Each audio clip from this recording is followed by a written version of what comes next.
धन्यवाद। आप महानुभाव द्वारा कई जीएसटी के संदर्भ में बातें बताई। मैं अब हमारे विद्वान वक्ता श्री श्याम जी भाई साहब से निवेदन करूंगा कि वे आए और हम सबका मार्गदर्शन करें। श्री श्याम जी भाई साहब।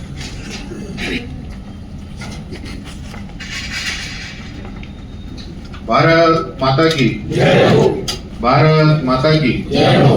वंदे मातरम। वंदे मातरम। मेरा कार्यकर्ताओं से आग्रह है कि गेट बंद कर दे। जो आ गए ठीक है, जो नहीं आए उनको छोड़ दीजिए। देखिए, मुझे पता है दिवाली का समय है और इस समय व्यापार नहीं करेंगे तो कब करेंगे। समय कम लूंगा, लेकिन बातें जो भी करेंगे काम की करेंगे। और मेरे 20-25 मिनट के उद्बोधन को सुनने के लिए दिल, दिमाग और शांति तीनों से सुनिएगा तो कई सारी ऐसी बातें निकल के आएगी जो हमारे लिए बहुत फायदेमंद होगी। सम्मानित अनिता जी, जिन्होंने आज एक बहुत अच्छा मंच सजाया है। जनरली ऐसा मंच कम देखने को मिलता है। इस मंच पे राज्य सरकार, केंद्र सरकार के संबंधित अधिकारी भी हैं, व्यापारी भी हैं, सरकार से विधायक हैं, हमारे एक वरिष्ठ कार्यकर्ता भी हैं, संगठन के कार्यकर्ता भी हैं, आप व्यापारी लोग हैं। तो ये एक ऐसा कार्यक्रम कम देखने को मिलता है और मैं अनिता जी को कह रहा था कि आपने औपचारिकताओं से परे इस कार्यक्रम को रखा है। ये एक बहुत सुंदर कार्यक्रम आपने रखा है। आज का जो विषय है जीएसटी, उसका एक पार्ट है। आप समझिए, हम मूल मुद्दे या मूल विषय जिस पे चर्चा करने आए हैं वो है आत्मनिर्भर भारत। ये आत्मनिर्भर भारत में भी हम लोग संकल्प लेने आए हैं। दो चीजें हैं, एक तो भारत को आत्मनिर्भर बनाना है। अब कौन बनाएगा? कोई तो बनाएगा ही। तो स्वाभाविक तौर पर कौन बनाएगा? हम ही बनाएंगे। तो हम भारत को आत्मनिर्भर भारत बनाएंगे, विकसित भारत बनाएंगे।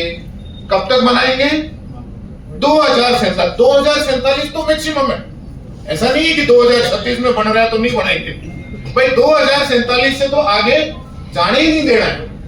आप समझ रहे हैं? उससे पहले बन गया तो बहुत अच्छी बात है, लेकिन 2047 तक भारत को विकसित भारत, आत्मनिर्भर भारत हम बनाएंगे। कैसे बनाएंगे? कब बनाएंगे? किस तरीके से बनाएंगे? और उसमें हमारी भूमिका क्या हो सकती है और उसमें हमें फायदे क्या हो सकते हैं? भूमिका के साथ साथ स्वाभाविक सी बात है ना, हमें क्या फायदा होगा भाई? हमने भूमिका तो अदा कर ली, लेकिन फायदा क्या होने वाला है? शायद हो सकता है मुझे फायदा नहीं, लेकिन मेरे बच्चों को फायदा मिलेगा। किसको फायदा मिलेगा? इन्हीं सब हम विषय पे आज चर्चा करेंगे। आप लोगों से आग्रह है कि विषय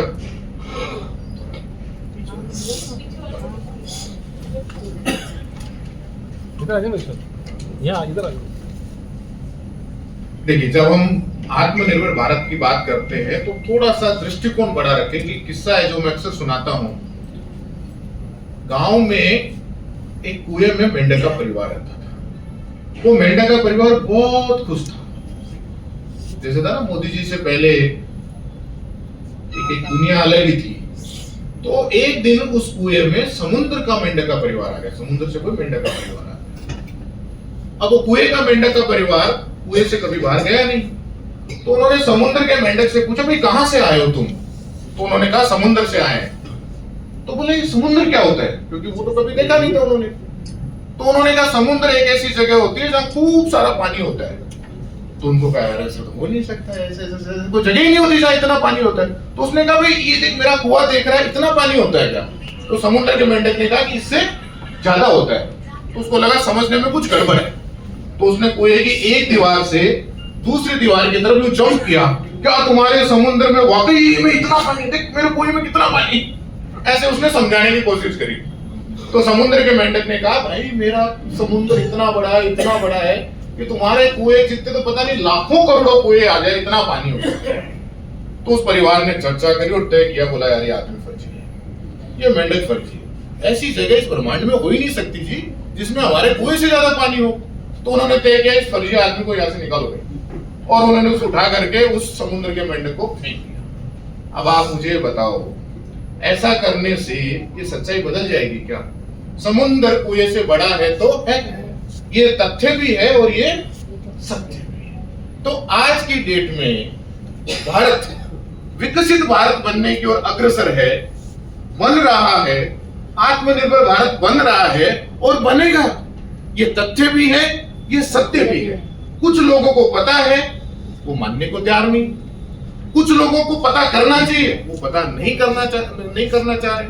तो जो दोनों ही श्रेणी है, इन्हीं को नुकसान होगा। लेकिन हम उस श्रेणी में नहीं है, हमें पता भी है, हम पता करना भी चाहते हैं और हम पता करके ये आत्मनिर्भर भारत की जो यात्रा है, इसमें हम सहभागी बनेंगे। आत्मनिर्भर भारत के लिए कोई नया कंसेप्ट नहीं है।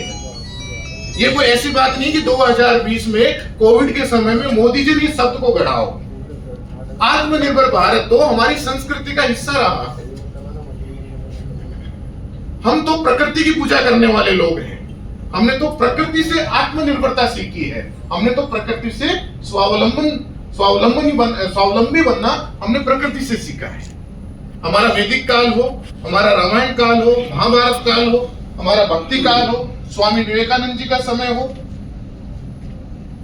या गांधी जी का समय हो, या मैं कहूं कि अब्दुल कलाम साहब जिनकी आज जयंती है, उनकी हम बात करें या मोदी जी की बात करें, हमने शुरू से आत्मनिर्भर भारत की चर्चा करी है। मैं बहुत छोटे छोटे उदाहरण से समझाऊं क्योंकि मैं विषय पे कनेक्ट करते करते आऊंगा। रावण और राम जी का युद्ध हुआ। रावण बहुत बड़ा एक राज्य का मालिक था, उसके पास बड़े आधुनिक हथियार थे, उस समय के हिसाब से बड़े आधुनिक हथियार थे। राम जी चाहते तो अपने किसी मित्र से सेना को बुला सकते थे, चाहते तो अयोध्या से भी सेना बुला सकते थे। बड़ा विषय था, गंभीर विषय था भाई, लेकिन उन्होंने नहीं बुलाया। उस संकट की घड़ी में भी उनके पास जो उपलब्ध संसाधन थे, उन्हीं संसाधनों को सहयोग लेकर के उन्होंने राम के साथ युद्ध किया और युद्ध में परिणाम क्या रहा?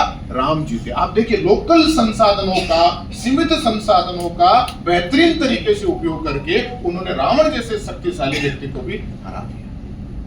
भगवान कृष्ण ने जो ये हमारा आत्मनिर्भरता में जो भी प्रकृति हमें सहयोग करती है, उस सहयोग को अप्रिशिएट करने का, उस सहयोग की पूजा करने का काम किया। गिरिराज पर्वत जी का आपको पता है, गोवर्धन जी की पूजा। जब गांव वालों ने कहा इंद्र की पूजा करनी है, कृष्ण ने कहा इंद्र की पूजा क्यों करनी है भाई? इंद्र की पूजा क्यों करनी है? इस गिरिराज की पूजा करो, इस पहाड़ की पूजा करो, जहां हमारी गैया चरती हैं, जहां हमें खाद मिलती है, जहां हमारा ये रक्षक है जो रात दिन हमारे साथ रहता है, हमें इसकी पूजा करनी चाहिए। हमें देव निर्भर नहीं, आत्मनिर्भर बनना चाहिए। भगवान कृष्ण ने कहा हमें देव निर्भर नहीं, आत्मनिर्भर बनना चाहिए। तो आत्मनिर्भर की जो कल्पना है, परिकल्पना है, ये भारत के जो गौरवशाली इतिहास है, वहां से निकली है। ऐसा नहीं है कि कोई एक दिन का विषय है या रातों रात कोई ऐसा विषय आया जिसको लेकर के हम यहाँ आए। हमारे यहाँ तो कहा जाता था, आप लोगों को, आपके बच्चे हैं, ये जो दीक्षांत समारोह में आप लोग गए होंगे, कॉन्वोकेशन सेरेमनी में, हमें लगता होगा दीक्षांत समारोह हमने कोई यूरोप से या विदेशी लोग आकर के हमें सिखाया, लेकिन ऐसा नहीं है। दीक्षांत समारोह हमारे यहाँ होता था, और जब पूरा बच्चे की शिक्षा खत्म हो जाती थी तो गुरु उसको लास्ट में, चाहे राजा का बेटा हो चाहे आम आदमी का बेटा हो, उसकी एक ही बात करता। बच्चा पूछता था कि भाई मैंने इतनी जीएसटी पढ़ ली, जैसे हमारे अधिकारी बता रहे थे, हमने इतना सब पढ़ लिया, आप व्यापारी हो, यदि सब कुछ आपको ही पता लग जाएगा, नियम कायदे, तो फिर वो चार्टर्ड अकाउंटेंट क्या करेगा? ये भी व्यवस्था का हिस्सा है ना कि सबको रोजगार मिलता रहे। तो हमारा व्यापारी का अलग काम है, उसकी मदद के लिए बहुत सारे लोग बैठे हैं, तो जहां दिक्कत हो तो उनसे भी हम लोग सलाह करेंगे। तो वो उनसे पूछते थे कि भाई चलिए जी, जीवन के अंदर मैं सब कुछ भूल जाऊं, जितने भी आपने शिक्षा दी सारी शिक्षा भूल जाऊं, फिर भी गुरुजी मुझे एक बात बता दो कि सब कुछ भूल जाना, लेकिन जीवन में ये बात मत भूलना, चाहे तू राजा का बेटा हो चाहे तू गरीब का बेटा हो। तो गुरुजी कहते थे कि वो एक ही बात है कि सब कुछ भूल जाना, ये बात मत भूल जाना, वो है सत्यम वद धर्मम चरेत्, ऐसा आदेश ऐसा उपदेश एतदनुशासनम। सत्य बोलना और धर्म का पालन करना। धर्म का मतलब कर्तव्यों का पालन करना। और आज की डेट में हम सबका एक ही धर्म है, भारत को आत्मनिर्भर बनाना। अब आत्मनिर्भर भारत को बनाने के लिए वर्तमान भारत को समझना जरूरी है। ये तो ठीक है, चर्चा कर ली कि भारत को आत्मनिर्भर बनाना है, लेकिन अब आत्मनिर्भर बनाने के लिए समझना पड़ेगा ना कि सामान क्या है। निकल तो गए घर से कि आत्मनिर्भर बनाना, पर पहले समझना तो पड़ेगा कि बना पाएंगे कि नहीं बना पाएंगे। हमारा एग्जिस्टिंग रिसोर्सेज क्या है, सामान क्या है, कैसे बनाएंगे। तो इसके लिए जो मैं पूरा आज का जो हमारा वर्तमान भारत है इसको मैं 8 टुकड़ों में आप लोगों को समझाऊंगा। पहला हम बात करते हैं इकोनॉमी की, अर्थव्यवस्था की। हमने टारगेट ले रखा है कि 2047 में 32 ट्रिलियन यूएस डॉलर की इकोनॉमी हमें बनानी है। 4 पॉइंट समथिंग की हमारी इकोनॉमी अभी बन चुकी है, बहुत जल्दी हमारी 5 ट्रिलियन की इकोनॉमी बन जाएगी। तो 32 ट्रिलियन इकोनॉमी का टारगेट तो सेट कर लिया, पर उस टारगेट तक पहुंचने के लिए हमें एक सर्टेन जीडीपी मेंटेन करके चलनी होगी।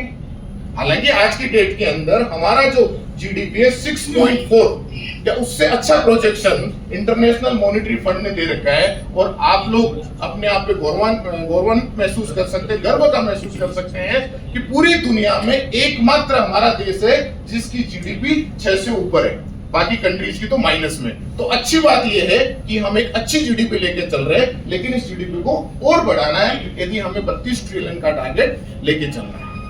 लेकिन वो टारगेट अचीव होगा क्योंकि हमारी 4 पॉइंट से आगे धीरे धीरे हमारी इकोनॉमी बढ़ रही है। सेकेंड चीज, आज की डेट में हमारी इकोनॉमी चौथे नंबर पे है। 2014 में, देखिए 2014 का बार बार रेफरेंस क्यों आता है कि वहां से एक नए युग की शुरुआत, समझ रहे। तो हम 14 वर्सेज पिछला, इससे कंपैरिजन निसंदेह ही चलेगा जी, बिल्कुल चलेगा, क्योंकि एक नए युग की शुरुआत, एक नए दौर की शुरुआत है।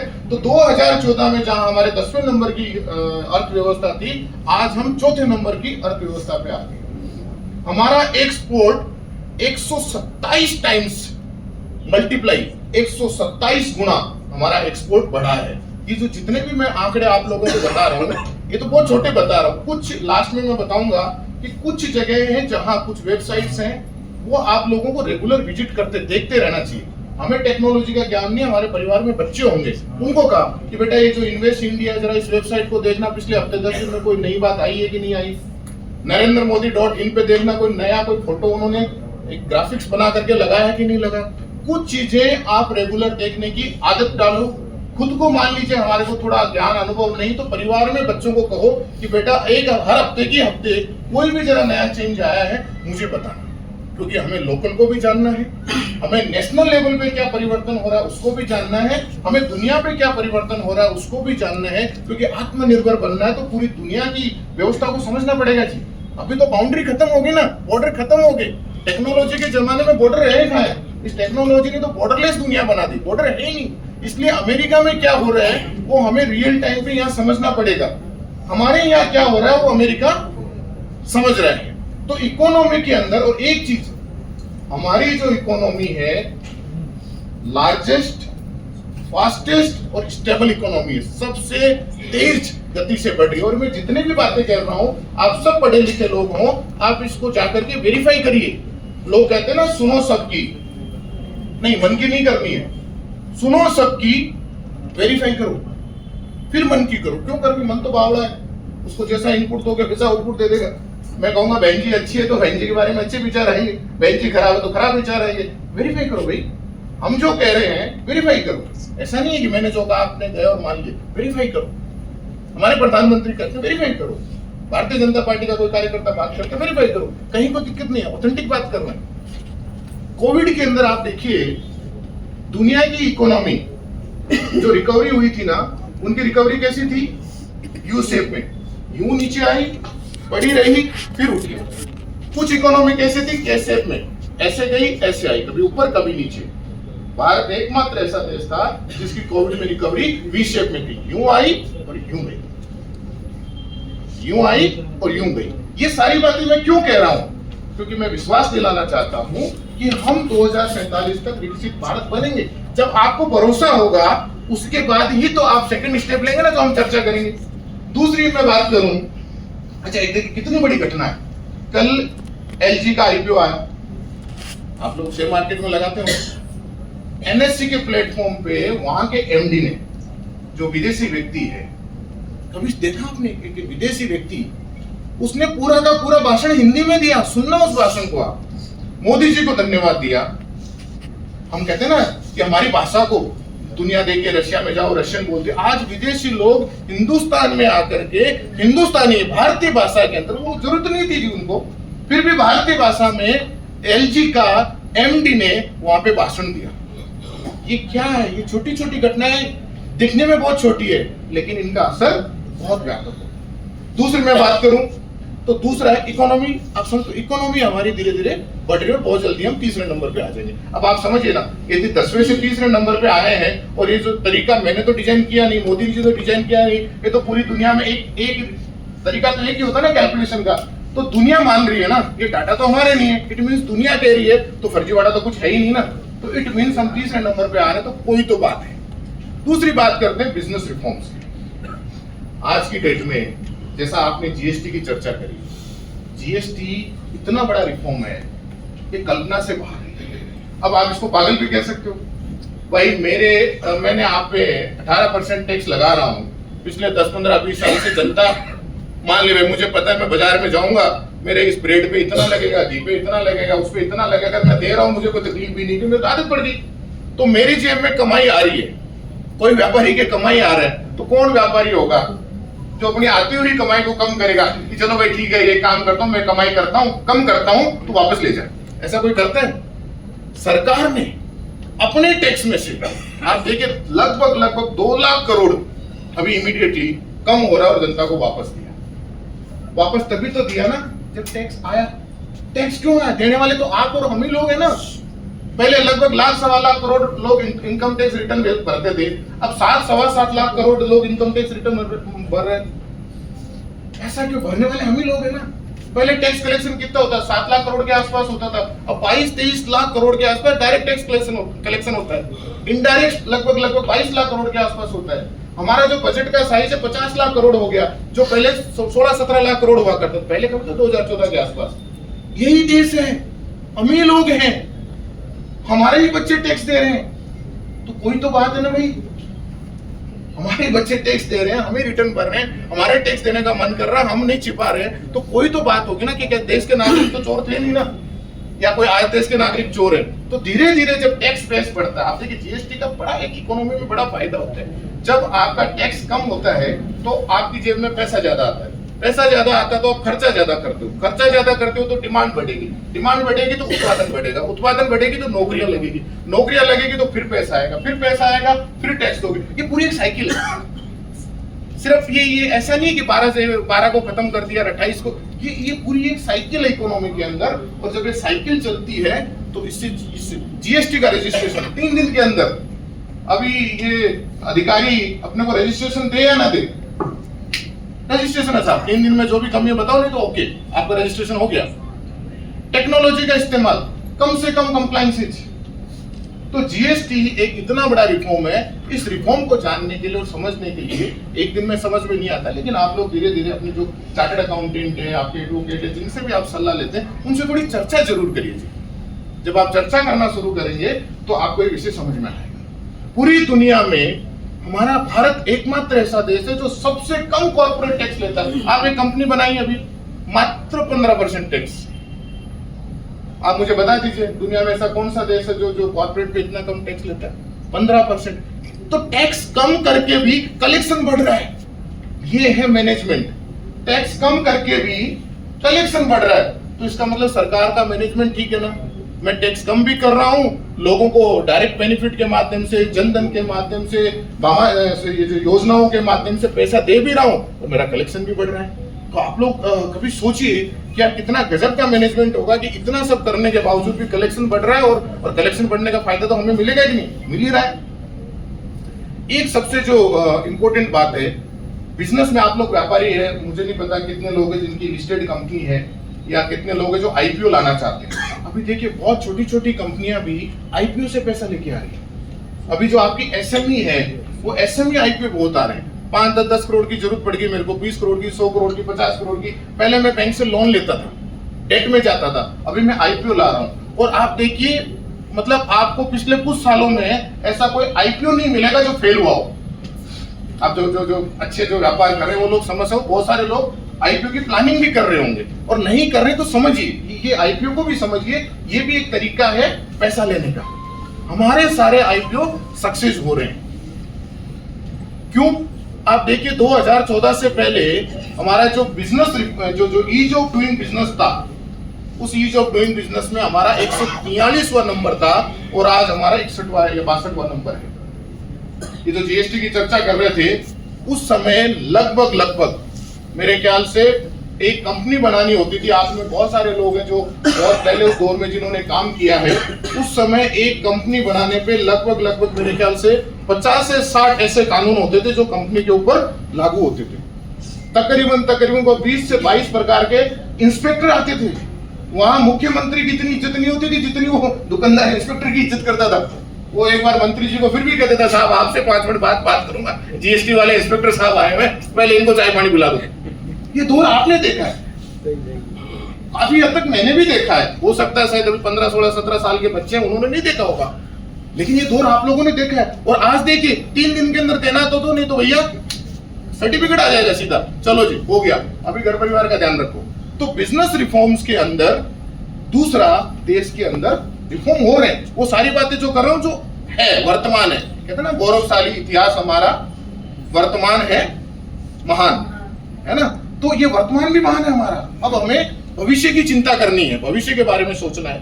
तीसरा रिफॉर्म इंफ्रास्ट्रक्चर। इकोनॉमी हमारी अच्छी है, बिजनेस रिफॉर्म्स हो रहे हैं। तीसरा है इंफ्रास्ट्रक्चर।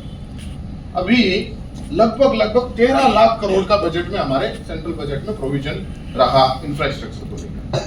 पहले वो 2-2.5 लाख करोड़ भी मुश्किल से होता था। अब एक आपके अजमेर के अंदर एक पुलिया बनती है, तो पुलिया बनने का मतलब सीमेंट और रोड़ी थोड़ी होता है, या पुलिया बनने का मतलब इंजीनियर को नौकरी थोड़ी होता है। एक पुलिया बनने का मतलब पूरे अजमेर के इकोसिस्टम को प्रभावित करता है।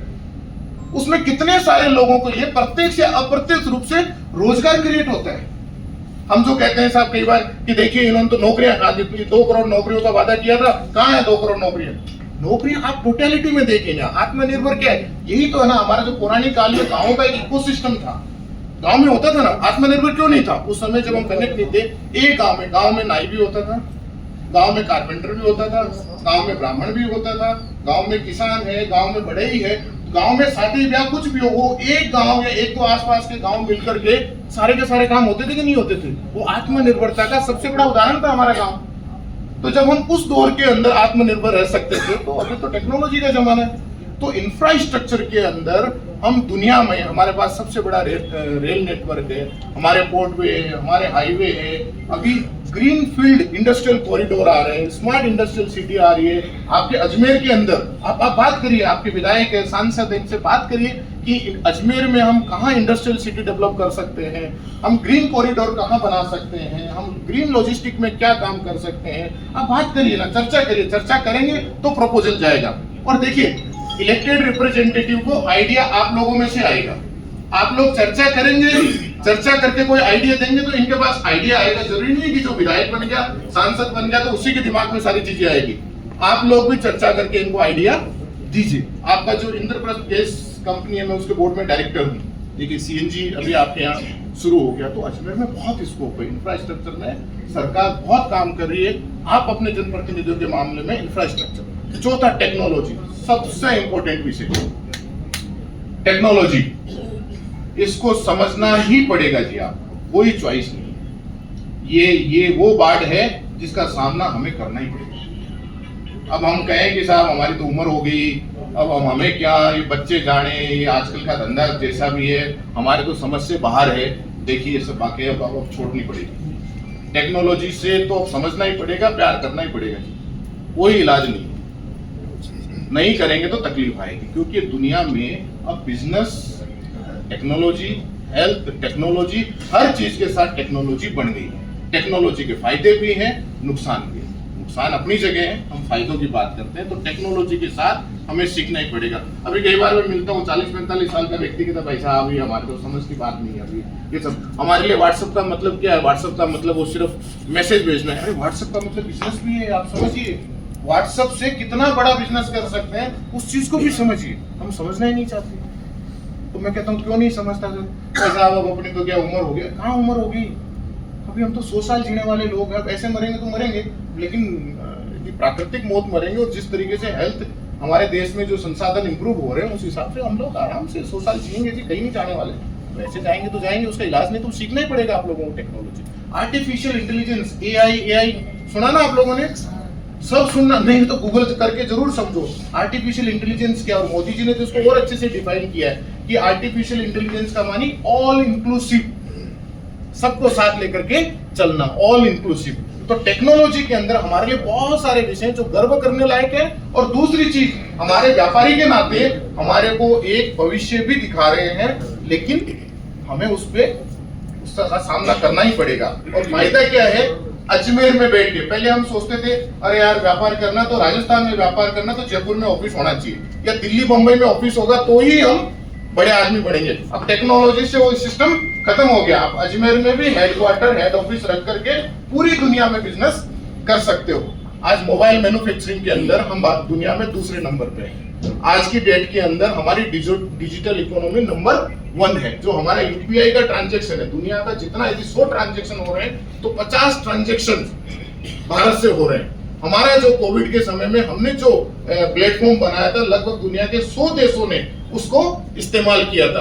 तो आज भारत की जो जनधन आधार हो, जनधन हो, डीबीटी हो, जितनी भी योजना है, दुनिया के कितने सारे राष्ट्र है जो उनको अपना रहे हैं। ये कितनी बड़ी बात है, वो कितनी बड़ी बात है। और आज हमारे जो टेक्नोलॉजी में जो स्टार्टअप आ रहे हैं, वो स्टार्टअप इतनी जल्दी ग्रो कर रहे हैं, आप इसका डाटा देखिए। हम हमेशा क्या सोचते हैं, वो जो हमारे जो पुराने जो बिजनेस है ना, उन्हीं को वो भी करिए, वो ठीक है, ट्रेडिशनल बिजनेस भी करना है, लेकिन हमें देखना है कि हमारा जो ये मंडी का धंधा है, हमारा जो भी छोटा, उसमें टेक्नोलॉजी को कैसे उसमें इंक्लूड करें। अब साहब हमें नॉलेज नहीं है तो परिवार के बच्चों से चर्चा करिए, परिवार के बच्चों को भी नहीं है या अभी छोटे हैं तो किसी कंसल्टेंट से चर्चा करिए, समझिए। और टेक्नोलॉजी को उसके साथ में आप लोगों को मिलाना ही। अभी आप लोगों ने देखा होगा एक 4G स्टेक करके सरकार ने लॉन्च किया है, बहुत बड़ा विषय। हम चुनिंदा विश्व में मात्र 5 देश है जो इस मुकाम पे पहुंचे, भारत उनमें से है। यानी कि धीरे धीरे हमारी टेक्नोलॉजी, हम अपने उसमें भी आत्मनिर्भर बनते जा रहे हैं। अभी आप लोगों ने देखा ना व्हाट्सएप का वो नया आया है क्या, अराटाई मानी गपशप बनाया ना हमारे देश ने, लेकिन अब हम उसको यूज करेंगे तभी तो वो बड़ा बनेगा। नहीं यूज करेंगे तो फिर हम कहते रहेंगे कि देखो जी क्या है, व्हाट्सएप भी दुनिया का है, ट्विटर भी दुनिया का है ना। हमारा जो हो, एक आप ही जैसे किसी व्यापारी नहीं किया ना, आप जैसे ही किसी व्यापारी ने किया, अब उसका सहयोग कौन करेगा, हम लोग ही करेंगे। क्या होगा वैसे वो बता दीजिए। देखिए जो जो ईमेल, अभी क्या हो रहा है, डाटा मेन आज की डेट में, कोई जमाने में बड़ा आदमी किसको मानते थे, जिसके पास जमीनें होती थी। ये होता था ना, बड़ा आदमी कौन, जिसके पास जमीनें हैं। फिर एक दौर आया, उसमें बड़ा आदमी कौन, जिसके पास फैक्ट्रियां हैं, जिसके पास भाई सेठ जी के पास 5 फैक्ट्री है तो एक गांव के सेठ जी, यही होता ना। आज के दौर के अंदर बड़ा आदमी कौन, जिसके पास डेटा है, जिसके पास डेटा है। तो डेटा संपत्ति होगी, बट उस संपत्ति की चोरी नहीं हो। मेरी गाड़ी खड़ी है तो उसके तो मैं बचा सकता हूँ चोरी, लेकिन डेटा की भी तो चोरी होती है ना। तो मेरे डेटा की चोरी नहीं हो, इसके लिए सबसे पहले तो मैं करूंगा ना कि पुराने सेट होते हैं ना अपने गांव के बगल वाले या घर परिवार, गांव के आजू बाजू के लोगों को नौकरी रखते थे, क्यों, भरोसा होता था। आज हमारा जीमेल है, ये सब विदेशी कंपनियां है, कहीं ना कहीं उनके सर्वर पे जाना ना, हम कोई भी बात करें, भले ही व्हाट्सएप इंक्रिप्टेड है, लेकिन कोई ना कोई तो विदेशी इंटरफेरेंस बीच में है ना। जो हो ईमेल आ रहा है, हमारा देशी है, यानी कि भारत का डेटा भारत में ही है। कल को हमारे डेटा के साथ मस्ती करेगा, सरकार तुरंत पकड़ लेगी। आज एप्पल के फोन में से डेटा निकालना, उसके जो फेस टाइम से डेटा निकालना सरकार के लिए भी आसान नहीं है जी, लेकिन भारत का डेटा भारत में रहेगा तो सबसे बड़ा फायदा, हमारा डेटा सेफ है। एक 5वां विषय, हमने इकोनॉमी की बात करी, बिजनेस रिफॉर्म की बात करी, इंफ्रास्ट्रक्चर की बात करी, टेक्नोलॉजी की बात करी। 5वां और सबसे इंपॉर्टेंट, स्टार्टअप। आप में से कितने सारे लोग हैं जो काम करें स्टार्टअप बनाना। देखो स्टार्टअप के सरकार ने बहुत सारे फायदे दिए। आप नई कंपनी, आपके दिमाग में कोई आइडिया है, उसका एक कंपनी रजिस्ट्रेशन कराइए। उसकी क्या है, आप टेंडर में जो पार्टिसिपेट करते हैं ना, तो उसमें स्टार्टअप को एक्सपीरियंस की छूट होती है, टर्नओवर की छूट होती है। कई बार हमें लगता है कि साहब ये सारे काम तो बड़ी बड़ी कंपनियां ले जाती है, हमारा तो नंबर ही आता है कि आपका नंबर, आप स्टार्टअप में रजिस्टर 5 साल, आपको टैक्स में छूट मिलती है, 15% टैक्स ही लगता है, और लोग फायदा ले रहे हैं। लगभग 325 या 350 400 के आसपास स्टार्टअप हुआ करते थे 2014 से पहले। आज लगभग 1.5 लाख के आसपास स्टार्टअप है। दुनिया में तीसरे नंबर का हमारा इकोसिस्टम, तो 1.5 लाख नए धंधे खुले हैं, वो कमा के खा रहे हैं। और उन स्टार्टअप में से 118 यूनिकॉर्न बने। आप सब जाके भले गूगल करना, यूनिकॉर्न यूनिकॉर्न शब्द है। यूनिकॉर्न एक वो जानवर होता है ना, जैसे बड़े से उसके होते हैं यूनिकॉर्न, जिसका लगभग 8 साढ़े 8 लगभग डॉलर के भाव से बात करूं तो लगभग 9,000 करोड़ का वैल्यूएशन। मानिए कि एक बच्चे ने कंपनी शुरू करी लाख रुपए से, आज वो लगभग 9,000 करोड़ की कंपनी बन गई। ऐसी 118 कंपनियां हमारे राजस्थान से भी है। तो आप सोचिए, जब 118 कंपनियां इतने कम समय में इतने वैल्यूएशन की बन सकती है, तो हमारे अजमेर से भी बन सकती है ना। तो हम आज ये भी एक संकल्प लेकर के जाए कि एक यूनिकॉर्न हम अजमेर से भी बनाएंगे। ये संकल्प ले सकते हैं कि नहीं ले सकते? ले सकते हैं ना, कि हमारे अजमेर से भी एक यूनिकॉर्न बनना है, और एक यूनिकॉर्न बनता है तो अजमेर की पहचान बनती है।